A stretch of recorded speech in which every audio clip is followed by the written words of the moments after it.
Hi, good day to my future employer. Thank you for this opportunity to introduce myself. My name is Jacqueline Dizon. I'm 31 years old.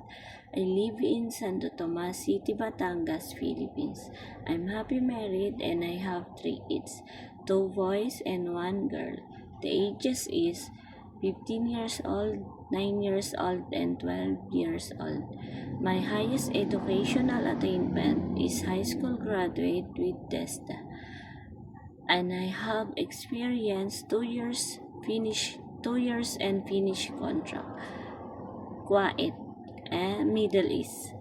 I serve member for member family, 2 adult and 2 kids. The ages is 9 years old and 14 years old.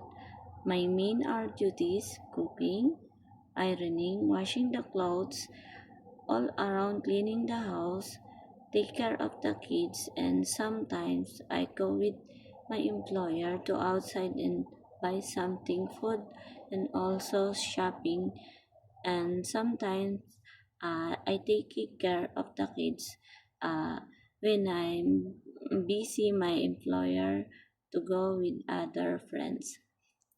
And my second experience in Hong Kong. I serve for member family, 2 boys and 2 adults. The ages is 21 years old and 15 years old. My main duties is cooking, marketing, ironing, and cleaning the house. And sometimes I go somewhere and I take something outside, and sometimes I go with my employer to other family, and sometimes I'm staying in the house to clean everything. Thank you. To my future employer, please hire me. I will do my responsibility on my duties and I will do my best. Thank you. Bye bye.